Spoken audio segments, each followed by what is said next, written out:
প্রিয় দেশবাসী, আসসালামু আলাইকুম। আমি আপনাদের সামনে হাজির হয়েছি অত্যন্ত হৃদয় বিদারক একটি সংবাদ নিয়ে। সিঙ্গাপুরে চিকিৎসাধীন জুলাই গণঅভ্যুত্থানের সম্মুখভাগের অকুতোভয় যোদ্ধা ও ইনকলাব মঞ্চের মুখপাত্র শরীফ ওসমান হাদী আর আমাদের মাঝে নেই। ইন্না লিল্লাহি ওয়া ইন্না ইলাইহি রাজিউন। কিছুক্ষণ আগে সিঙ্গাপুরের পররাষ্ট্রমন্ত্রী ভিভিয়ান বালাকৃষ্ণন আমাকে টেলিফোনে এই হৃদয় বিদারক সংবাদটি জানিয়েছেন। ফেসিবাদ ও আধিপত্যবাদ বিরোধী সংগ্রামের এই অমর সৈনিককে মহান রাব্বুল আলামিন শহীদ হিসেবে কবুল করুন, এই দোয়া করি। আমরা সবাই মিলে এই দোয়া করি। শরীফ ওসমান হাদীর এই অকাল মৃত্যুতে আমি গভীর শোক ও দুঃখ প্রকাশ করছি। তার প্রয়াণ দেশের রাজনৈতিক ও গণতান্ত্রিক পরিসরে এক অপূরণীয় ক্ষতি। আমি তার রুহের মাগফিরাত কামনা করছি এবং শোক সন্তপ্ত স্ত্রী, পরিবারের সদস্যবৃন্দ, স্বজন ও সহকর্মীদের প্রতি গভীর সমবেদনা জানাচ্ছি। শহীদ ওসমান হাদীর স্ত্রী ও একমাত্র সন্তানের দায়িত্ব সরকার গ্রহণ করবে।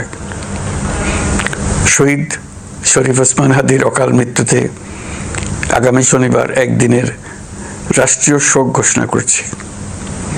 এই উপলক্ষে শনিবার দেশের সব সরকারি, আধা সরকারি, স্বায়ত্তশাসিত প্রতিষ্ঠান, শিক্ষা প্রতিষ্ঠান সহ সরকারি বেসরকারি ভবন এবং বিদেশে বাংলাদেশ মিশনগুলোতে জাতীয় পতাকা অর্ধনমিত থাকবে।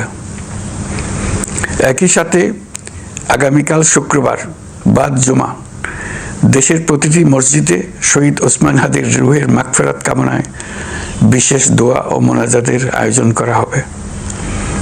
আপনারা তাতে শরীক হন। অন্যান্য ধর্মের উপাসনালয়গুলোতেও আয়োজন হবে বিশেষ প্রার্থনার। আমি বিশেষ কৃতজ্ঞতা জানাই সিঙ্গাপুর সরকারের প্রতি। যারা হাদীর চিকিৎসা অত্যন্ত আন্তরিকতা ও পেশাদারিত্ব দেখিয়েছেন। বিশেষ করে সিঙ্গাপুরের পররাষ্ট্রমন্ত্রী ভিভিয়ান বালাকৃষ্ণন, যিনি একই সঙ্গে একজন বিশিষ্ট চিকিৎসক, তার প্রতিও। তিনি নিজে হাদীর পরিচর্যা করেছেন, আমাকে নিয়মিত চিকিৎসা সম্পর্কে খোঁজখবর দিয়েছেন। এই নৃশংস হত্যাকাণ্ডের সঙ্গে জড়িত সকল অপরাধীকে দ্রুত আইনের আওতায় আনা হবে এবং তাদের বিরুদ্ধে সর্বোচ্চ শাস্তি নিশ্চিত করা হবে। এই বিষয়ে কোনো ধরনের শৈথিল্য দেখানো হবে না। বিপ্লবী রক্তে উজ্জীবিত এই তরুণ নেতা ওসমান হাদী ছিলেন প্রতিবাদের অনন্য প্রতীক। তার কর্মের মধ্য দিয়ে তিনি শুধু প্রতিবাদ নয়, দেশপ্রেম, ধৈর্য ও দৃঢ়তার অনন্য দৃষ্টান্ত রেখে গেছেন। আমি দেশের সকল নাগরিকের প্রতি আন্তরিক আহ্বান জানাচ্ছি, আপনারা ধৈর্য ও সংযম বজায় রাখুন। আইন শৃঙ্খলা রক্ষাকারী বাহিনী ও সংশ্লিষ্ট সংস্থাগুলোকে পেশাদারিত্বের সঙ্গে তদন্ত কার্যক্রম পরিচালনা করে সুযোগ দিন। রাষ্ট্র আইনের শাসন প্রতিষ্ঠায় সম্পূর্ণরূপে প্রতিশ্রুতিবদ্ধ। আমি আবারও স্পষ্টভাবে বলতে চাই, ওসমান হাদী ছিলেন পরাজিত শক্তি ফ্যাসিস্ট সন্ত্রাসীদের শত্রু। তার কণ্ঠ স্তব্ধ করে বিপ্লবীদের ভয় দেখানোর অপচেষ্টা সম্পূর্ণভাবে ব্যর্থ করে দেন। ভয়, সন্ত্রাস কিংবা রক্তপাতের মাধ্যমে এদেশের গণতান্ত্রিক অগ্রযাত্রা কেউ থামাতে পারবে না। আমরা এখন গণতান্ত্রিক উত্তরণের চূড়ান্ত পর্যায়ে উপনীত হয়েছি। শহীদ হাদী ছিলেন এই প্রক্রিয়ার অবিচ্ছেদ্য অংশ।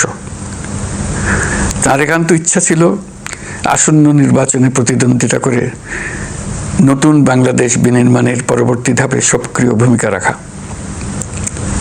অত্যন্ত দুঃখের বিষয়, তার এই মহতী ইচ্ছা অপূর্ণ রয়ে গেল। তার স্বপ্ন বাস্তবায়নের দায় আজ সমগ্র জাতির কাঁধে ন্যস্ত। আগামী দিনগুলোতে আমাদের সবাইকে ধৈর্য সংযম, সাহস ও দূরদর্শিতার সঙ্গে এগিয়ে যেতে হবে, যাতে নির্বাচন ও গণতন্ত্রের শত্রু ফ্যাসিস্ট সন্ত্রাসী অপশক্তিকে চূড়ান্তভাবে পরাজিত করা যায়। এই শোকের মুহূর্তে আসুন আমরা শহীদ শরীফ ওসমান হাদির আদর্শ ও ত্যাগকে শক্তিতে পরিণত করি, ধৈর্য ধারণ করি, অপপ্রচার ও গুজবে কান না দিই এবং যে কোনো হঠকারী সিদ্ধান্ত থেকে বিরত থাকে। যারা দেশকে অস্থিতিশীল করতে চান তাদের ফাঁদে পা না দিয়ে আসুন আমরা সবাই ঐক্যবদ্ধভাবে গণতন্ত্র, ন্যায় বিচার ও গণমানুষের অধিকার প্রতিষ্ঠার পথে অবিচল পদক্ষেপে এগিয়ে যাই। এটাই হবে শহীদ হাদির প্রতি আমাদের প্রকৃত শ্রদ্ধা। আল্লাহ হাফেজ।